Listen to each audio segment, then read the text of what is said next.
భర్తకు తగ్గి ఉండాలి ఎప్పుడైనా భార్య, భర్తకి కోపం వస్తే భార్య దూరంగా ఉండాలి, తగ్గి ఉండాలి అని అంటుంటారు. ఎందుకు ఆ మాట చెప్తారు అంటే భర్త ఆవేశము క్షణికావేశం. స్త్రీకి కోపం వచ్చింది అంటే మహాప్రళయమే. ఇప్పుడు భూమికి ఓర్పు ఎంత ఉందో స్త్రీకి అంత ఓర్పు ఉంటుంది. స్త్రీ కోప్పడింది అంటే కుటుంబం విచ్ఛిన్నం అవుతుంది. అందుకని ఒక అడుగు వెనక్కి వేస్తుంది స్త్రీ. ఎవరో చెప్పరు నువ్వు ఆగు, నువ్వు చెయ్యి, నువ్వు ఇది కావద్దు అని ఎవ్వరు ఏ స్త్రీకి చెప్పరు.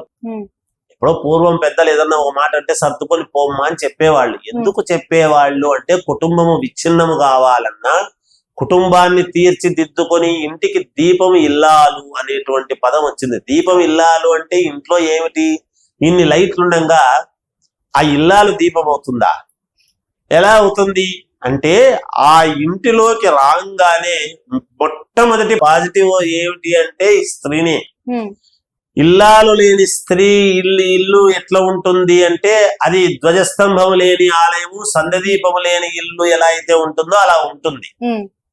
అదే ఇల్లాలు ఉండేటువంటి ఇల్లు ఎట్లా ఉంటుంది అంటే ఆ ఇల్లు చూడంగానే ఓహో ఇంట్లో ఈ స్త్రీమూర్తి ఇల్లు చాలా బాగా పెట్టుకుందంటే ఇల్లు బాగా చక్కదిద్దుకుంటుంది కాబట్టి అవుననే కాదు, ఆమె ఇంట్లో చక్కదిద్దుకునేటువంటి దాన్ని బట్టి లక్ష్మి తాండవిస్తుంది, సరస్వతి ఆనంద కోలాహలం చేస్తుంది, అమ్మవారు కాళికాదేవి శక్తి నిరంతరము ఆ ఇంట్లో ఉంటుంది.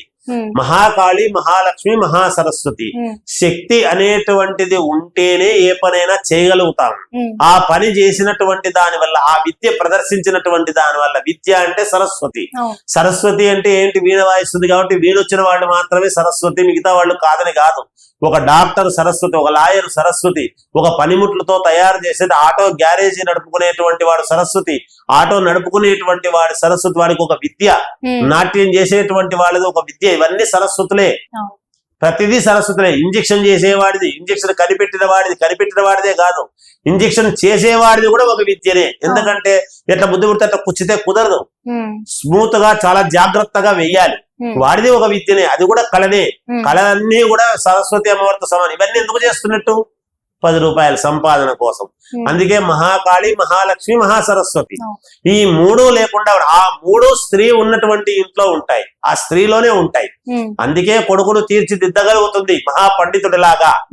అలాగే మంచి మాటలు చెప్పి భక్తతో సంపాదన తెచ్చుకునేటువంటి మార్గం చేయగలుగుతుంది. భార్య మాటలు వింటే సంపాదన బాగా తెచ్చుకోగలుగుతారు. అలాంటి ఆలోచనలు చెప్పగలిగినటువంటిది స్త్రీ. అలాగే శక్తి, వివాహమైన తర్వాత నేనున్నాను పదండి అని చిటకన వేలు పెట్టి ముందుకు నడిపించేటువంటిది స్త్రీ. ఆనాడు వివాహ బంధముతో మొట్టమొదటిసారిగా మీ వెనకాల నేనున్నాను పదండి నడిపించేటువంటి ఆమె చివరి వరకు ఆమె తోడు ఉండి నడపగలుగుతుంది. అందుకే భర్త లేనటువంటి ఆడవాళ్లు చాలా కాలం జీవించగలుగుతారు, కానీ స్త్రీ లేని మగవాడు ఎక్కువ కాలము జీవించినట్టు ఎక్కడా కూడా లేదు, జీవించలేడు కూడా. ఇది చాలా బలహీనుడైపోతాడు ప్రతి పురుషుడు కూడా. భార్య లేని పురుషుడు స్త్రీ ముందు పోతే ఏ పురుషుడు ఎక్కువ కాలం జీవించలేడు, వాడు శక్తి అంతా మొత్తం కోల్పోతాడు, యావత్ శక్తి మొత్తం పోతుంది, వాడు ఊరికే ఉండిపోతాడు అంతే మనిషి. ఇంకా వాడు ఉన్నా ఒకటే పోయినా ఒకటే అన్నట్టుగా ఉంటాడు. అందుకని స్త్రీ లేనిదే ఏమీ చేయలేమమ్మా. అందుకనే ఆమె కొంచెం అణిగి మణికి తగ్గి ఉంటుంది. ఎందుకంటే తన కుటుంబం విచ్ఛిన్నము కాకూడదు అనేటువంటి భావనతో ఉంటుంది అని అనుకోవాలి తప్ప ఆమె ఏదో శక్తిహీనురాలు, మనకు తిరగబడి అనలేదులే, ఆమెకు శక్తి లేదులే అనేటువంటి భావనతో ఉండరాదు ఎప్పుడూ కూడా. అది చాలా అనుచితము. అలా అనుకుంటే ప్రతివాడు అజ్ఞానమే, జ్ఞానం లేనటువంటి వాడనే చెప్పవచ్చు. బయట ఎంత గొప్ప వాళ్ళమన్నా కావచ్చు, ఇంట్లోకి వచ్చినటువంటి తర్వాత అన్నం పెడతావా అంటే 5 నిమిషాలు ఆగండి పెడతాను, ఒక్క నిమిషం అంటున్నా. అంటే ఆమె చెప్పినట్టు వినాల్సిందే. పరమేశ్వరుడు అంతటి వాడు అన్నపూర్ణాదేవి దగ్గర తీసుకొని భిక్షాందేహి అని చెప్పి పెట్టించుకున్నటువంటి వాడు, ఇంకా మనమెంతటి వాళ్ళం. అందుకని ప్రతి వాడు భార్య దగ్గర యాచకుడే.